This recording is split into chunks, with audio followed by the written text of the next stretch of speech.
Ya, selamat datang di materi HTML. Saya Levi, saya akan menjelaskan ke teman-teman tentang HTML dan juga PAAS. Di akhir sesi ini, teman-teman akan bisa membuat website pribadi dan mempublikasikan itu ke internet. Jadi nanti siapapun yang memiliki akses internet bisa membuka website pribadi teman-teman. Oke, kita mulai. Apa itu HTML? HTML itu adalah bahasa markup untuk membuat sebuah website. Jadi semua website di dunia pasti dibikin dengan HTML. Kita bisa mengintip code HTML semua website. Coba ini misalnya website Newtons. Caranya adalah tinggal klik kanan, kemudian inspect. Ini saya menggunakan Chrome ya. Jadi kalau teman-teman menggunakan Firefox atau Safari atau Internet Explorer, mungkin menunya agak beda. Tapi kurang lebih namanya adalah inspect element. Diklik. Nah, nanti akan muncul di sebelah kanan biasanya. Ada dua hal. Yang sebelah kiri ini adalah HTML-nya, yang sebelah kanan adalah CSS-nya. Apa bedanya? HTML itu mengatur tentang tampilannya, struktur tampilan website-nya. Sementara CSS itu tentang stylingnya. Jadi kalau ingin membuat website yang cantik, kita perlu mengatur CSS-nya. Sementara untuk strukturnya, untuk isi website-nya sendiri, itu menggunakan HTML. Nah, di sini kita bisa eh, bisa coba ganti di sini. Misalnya HTML readme. Ini pengen kita ganti dengan tulisan baca dulu gitu ya. Enter. Nah, ini langsung berubah di sini. Jadi ini berguna banget untuk apa namanya? Untuk mencoba-coba ya. Mencoba-coba mengaturnya. Kalau sudah oke, nanti baru kita implementasikan di kode. Yang sementara CSS itu tentang styling. Jadi misalnya ini ingin kita ganti warnanya menjadi merah, color red gitu. Nah, langsung berubah jadi merah. Atau ingin memperbesar ukurannya, font size jadi extra large, jadi large, extra XXX large gitu ya. Maka akan jadi besar.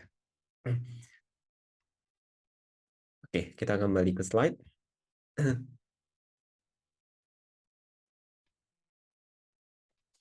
Bagaimana cara membuat HTML? Sebenarnya sangat-sangat simpel. Kita bisa menggunakan text editor apapun.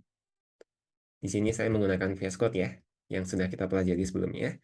Tapi sebenarnya bisa menggunakan apapun ya. Bisa menggunakan Notepad, Atom, Sublime, dan seterusnya. Cuma untuk kalau pakai Notepad, nanti akan nggak ada help-nya, nggak ada syntax annotation-nya.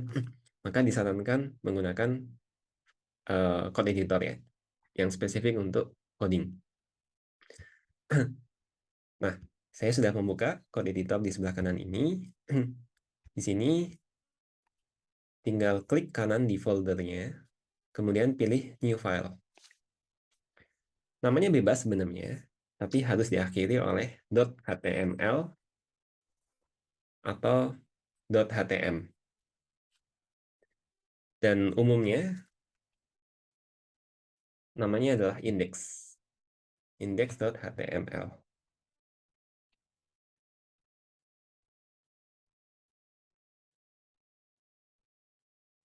Jadi untuk halaman pertama, biasanya namanya adalah index.html. Nah, HTML ini memiliki format umum ya. Formatnya selalu seperti ini. Jadi selalu dibuka dengan HTML, kemudian ditutup dengan sama HTML juga, tapi ada slash-nya. Kemudian di dalamnya ada head, dan ada juga body.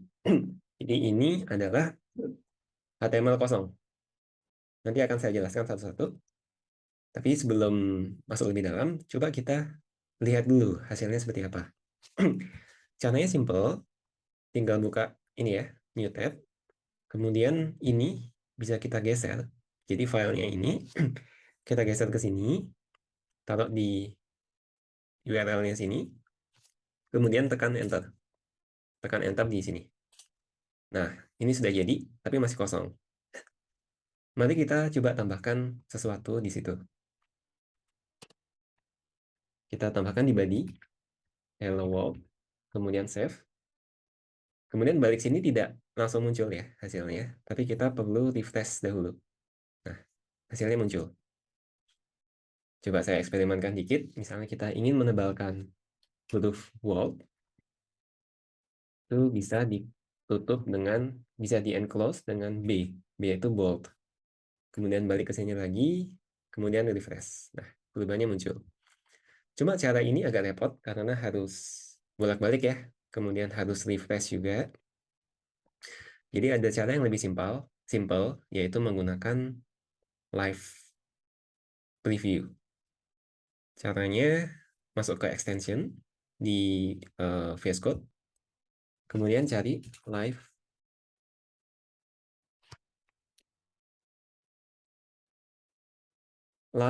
preview. Nah, install yang dari Microsoft. Klik install. Nah, sudah terinstall. Kemudian di sini kita bisa ketik Ctrl Shift P, atau kalau pakai Mac menggunakan Command Shift P, kemudian ketik live preview. Nah, ini ada dua opsi, yang internal maupun eksternal. Kita coba dulu yang eksternal. Klik. Nah, ketika diklik, dia akan membuka browser. Perhatikan di sini, ini berbeda dengan sebelumnya. Kalau sebelumnya menggunakan absolute file path, kalau di sini sudah menjadi semacam URL ya. Ada IP-nya, ada port-nya, kemudian ada foldernya, kemudian file HTML-nya. Nah, bedanya apa? Bedanya adalah kalau kita ketik di sini, hasilnya langsung muncul di sebelah kanan, di sebelah kiri. Jadi tidak perlu bolak-balik, bisa langsung aja ubah-ubah di sini. Kita nggak pingin bold, kita balikin, dan hasilnya langsung muncul. Jadi sangat-sangat praktis. Kita coba opsi kedua, live preview yang internal browser. Nah, ini bedanya, munculnya ada di VS Code-nya, bukan di browser. Jadi kita tidak perlu membuka browser, kita cukup pakai VS Code aja, kita ubah-ubah langsung di sini, dan hasilnya langsung muncul di sebelah kanan. Lebih praktis, tidak perlu pindah-pindah. Kita akan menggunakan yang ini ya, untuk selanjutnya. Nah, kembali ke sini, jadi ada body, ada head. Tadi kita belum membahas head, kita balik lagi ke head ya. Head itu ada beberapa fungsi yang bisa masuk ke sini. Salah satunya adalah title. Coba kita ya, title.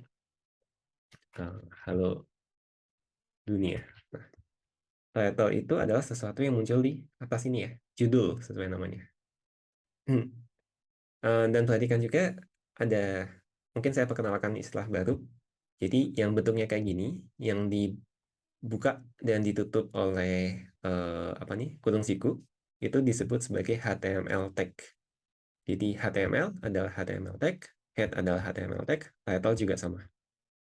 Nanti kita akan berkenalan dengan berbagai macam HTML tag. Kemudian HTML tag itu harus dibuka dan juga ditutup. Jadi ada pasangannya. Perbedaannya kalau penutup itu ada slash-nya ya, ada backslash-nya.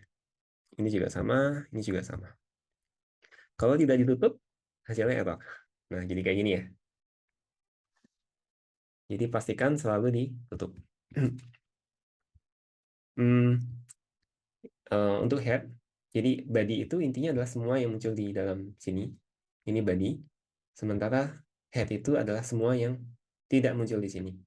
Salah satunya adalah title. Yang lain itu ada juga namanya meta. Ini coba saya copy ya. Meta name. Ini. Meta ini ada beberapa. Salah satunya description. Ini. Nah, meta content itu enggak. Perhatikan di sini tidak ada yang berubah sama sekali ya. Title-nya nggak berubah, isinya juga nggak berubah. Nah, meta itu nanti efeknya ke search engine. Jadi misalnya kita cari Wikipedia di Google gitu ya. Nah, di sini. Nah, ini ada deskripsi di sini nih. Ini yang disebut sebagai meta description. Jadi apapun yang muncul di sini, itu apapun yang ditulis di sini, nanti akan muncul di bagian sini. Ini termasuk juga kalau nge-share di sosial media gitu kan. Kan ada previewnya tuh. Ada title, ada previewnya. Previewnya itu juga muncul dari sini. Ada juga viewport. Ini coba saya copy aja. Meta viewport. Saya copy. Sini. Tidak ada yang berubah. Tapi bagian kontennya masih kosong ya. Kontennya coba saya isi dengan ini.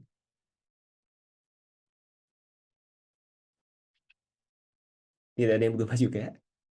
Karena ini apa namanya, pakai internal browser ya, jadi agak susah buat lihat hasilnya. Coba saya buka pakai eksternal, nanti akan terbuka di sini. Nah, ini viewport itu mengatur tampilan ketika dibesarkan dan dikecilkan. Nah, ini berguna misalnya ada HP, ada juga yang menggunakan desktop gitu, menggunakan laptop, tentunya tampilannya berbeda. Nah, kalau pakai initial scale, jadi ini mengatur zoom levelnya. Ya, ini mobile view ya. Jadi coba ini saya ubah menjadi klik kanan, inspect. Ini kelebihannya Chrome ya, atau browser lain juga sama. Kita bisa mencoba kira-kira tampilannya seperti apa ya kalau menggunakan mobile view, menggunakan HP. Nah, ini di sini ada ini nih. Nah, ini buat mengubah tampilannya menjadi mobile view. Ini teksnya terlalu dikit, jadi nggak gitu kelihatan perbedaannya. Tapi coba saya perbanyak ya.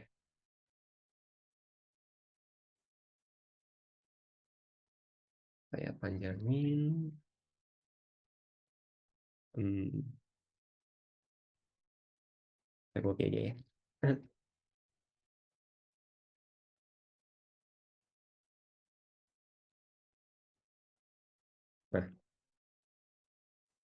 Nah, lorem ipsum itu banyak digunakan di website-website untuk placeholder aja. Jadi untuk testing, ini teks yang mungkin nggak gitu banyak meaningnya ya, tapi berguna buat kira-kira tampilannya seperti apa kalau kalau ada paragraf sepanjang ini. Nah, ini kelihatan bedanya. Nah, kalau desktop seperti ini ya. Kalau mobile, bisa klik di sini nih, yang gambarnya kayak apa ya, HP sama tablet. Nanti akan mencoba dengan tampilan mobile. Bisa kita pilih HP-nya mau apa ya. Mau Galaxy Fold misal. Ukurannya nanti berubah juga. iPhone, kita pakai iPhone aja. iPhone SE.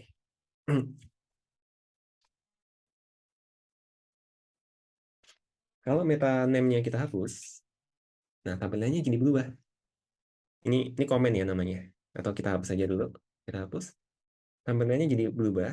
Untuk tampilan HP, menjadi nggak enak nih. Harus scroll ke kanan.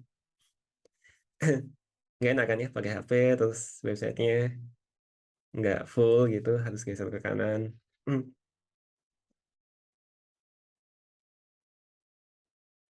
Nah, itu gunanya meta name. Saya berikan lagi. Jadi ini mengatur scale-nya.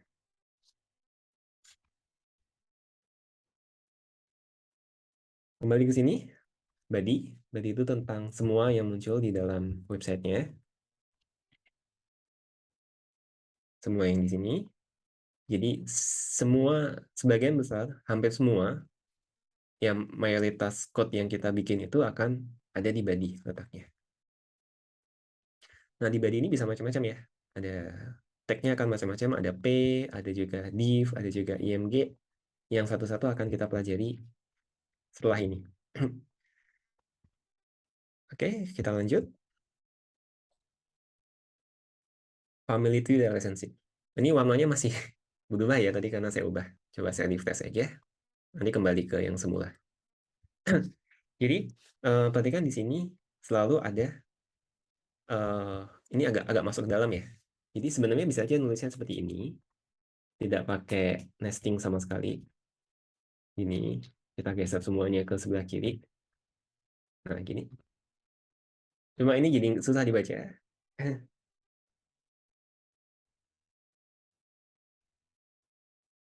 Nggak bisa. Umumnya kita selalu ngasih tab ya. Jadi gini, ada tabnya. Dan tabnya ini mengikuti em, strukturnya. Jadi misalnya di sini kan title ini itu kan bagian dari head ya. Headnya kan belum ditutup di sini. Maka nggak begini, tapi kita masukin tab dulu. Meta name ini juga masih di dalam head ya. Headnya belum ditutup, maka akan masuk ke dalam juga. Nah, di sini baru kita tutup nih. Sorry, di sini baru kita tutup. Jadi untuk pembuka sama penutup itu biasanya indentation-nya itu sama ya. Ini biasanya kalau di VS Code ada garisnya nih. Mereka harusnya garisnya sejajar. Nggak boleh kayak gini itu. Ya nggak apa-apa, nggak ya apa-apa. Cuma kurang cantik aja. Dan juga akan susah dibaca. Body, karena ada di dalam HTML, maka perlu dikasih tab. Perlu dimasukkan. P, karena ada di dalam body, maka juga perlu dimasukkan. Ini juga sama. Nah, dari sini kita bisa melihat family tree relationship. Jadi, kita sebut head ini adalah parent, orang tua dari title, karena ada di atasnya. Sebaliknya, title itu adalah child, anak dari head, karena ada di dalamnya. Terus kalau mereka sejajar, misalnya title dengan meta nih, itu disebut saudara, sibling gitu ya. Jadi mereka saudara ya, satu level. Ini adalah orang tuanya title, meta adalah siblingnya title.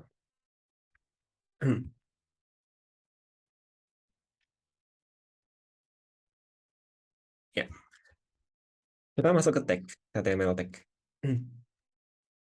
Ada banyak HTML tag. Formatnya selalu sama, ada opening dan ada closing. Harus berpasangan. Dan yang di dalam sini itu adalah konten. Jadi ini tagnya adalah P. P itu paragraf. Dan ini adalah konten dari paragraf itu.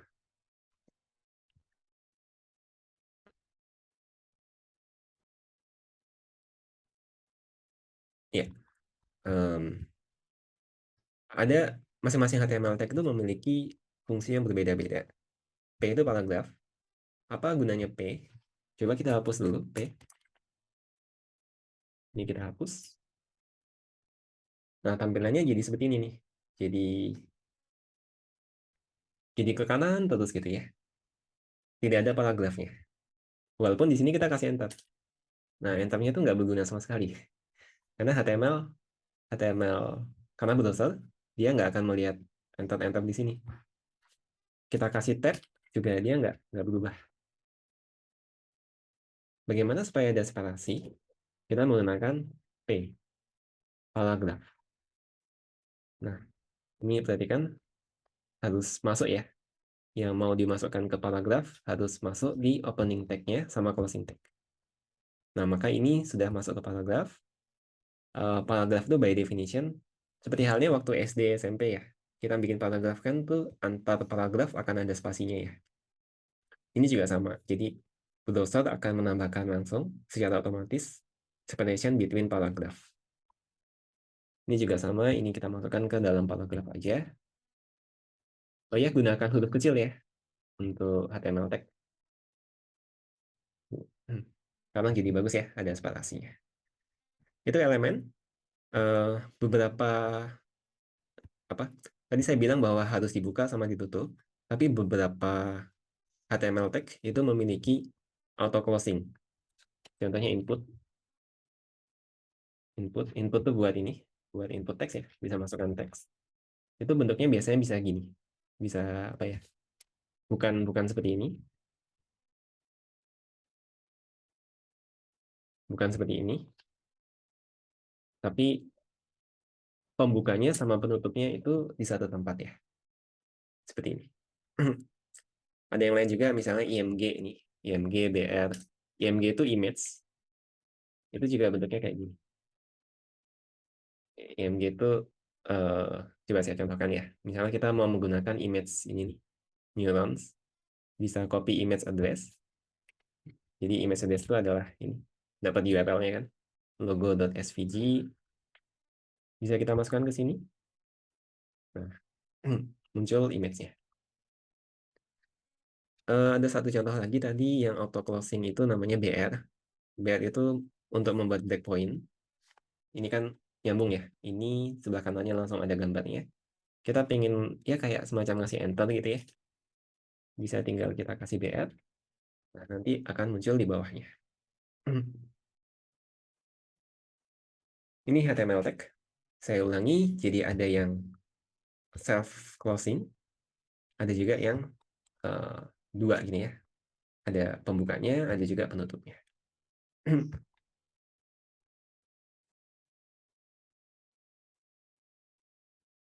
Nah, perhatikan di sini yang IMG ini ada sesuatu yang spesial, SRC. Ini adalah attribute. Jadi ini semacam property gitu. Eh, Dia bisa menambahkan atribut ya, menambahkan sifat ke HTML tag.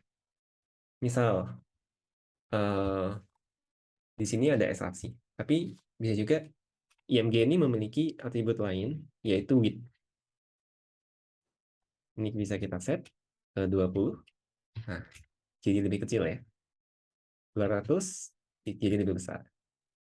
Masing-masing HTML tag memiliki atribut yang berbeda-beda. Misalnya BR. BR itu nggak ada SRC, nggak bisa. Bagaimana untuk tahunya? Bisa lihat dokumentasinya. Nanti akan saya tunjukkan. Namun, ada eh, atribut yang umum yang dimiliki oleh semua HTML tag.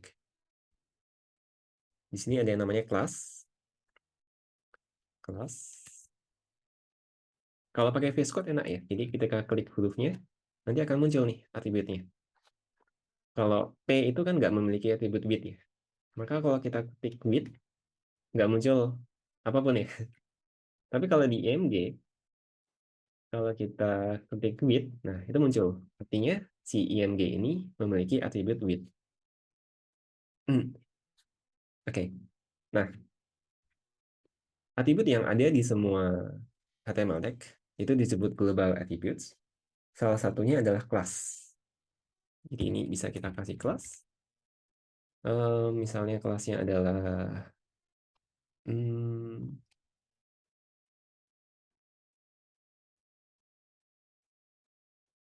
kelasnya adalah hmm, subsection gitu. Kemudian saya bikin paragraf lagi, kelasnya subsection. Ini misalnya nama negaranya misalnya Jepang, Belanda, atau Amerika, Amerika gitu ya. Kelas ini buat apa? Nanti akan berhubungan sama CSS, akan dibahas di materi berikutnya. Tapi intinya buat mengelompokkan yang sama. Jadi ini Jepang, Amerika mungkin kelasnya bukan subsection ya, tapi misalnya negara gitu ya, country. Oh ya, biasakan menggunakan bahasa Inggris ya. Itu akan berguna karena ketika kerja juga nanti bisa juga kerja dengan orang asing kan. Kalau pakai bahasa Indonesia terus code-nya dibaca sama orang asing, mereka nggak akan paham. Kelas ini karena untuk mengelompokkan, maka namanya bisa sama. Boleh banget dan disarankan juga ada yang menggunakan nama yang sama. Tapi ID, atribut ID ini buat identifikasi. Jadi ID itu harus unik, harus berbeda.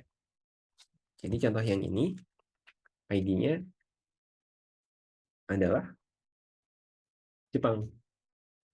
Yang ini ID-nya adalah Amerika.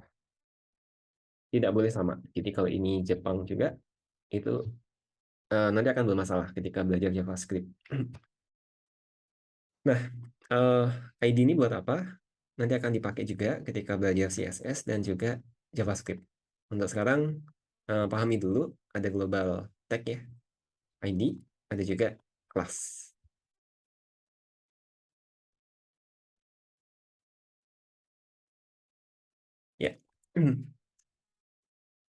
Juga perhatikan ketika kita menambahkan ID sama kelas, tidak ada yang berubah di sini ya.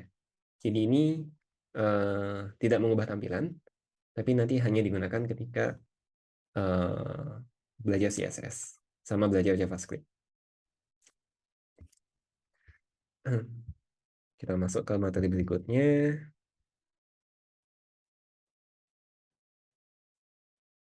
HTML comment ini sangat simpel.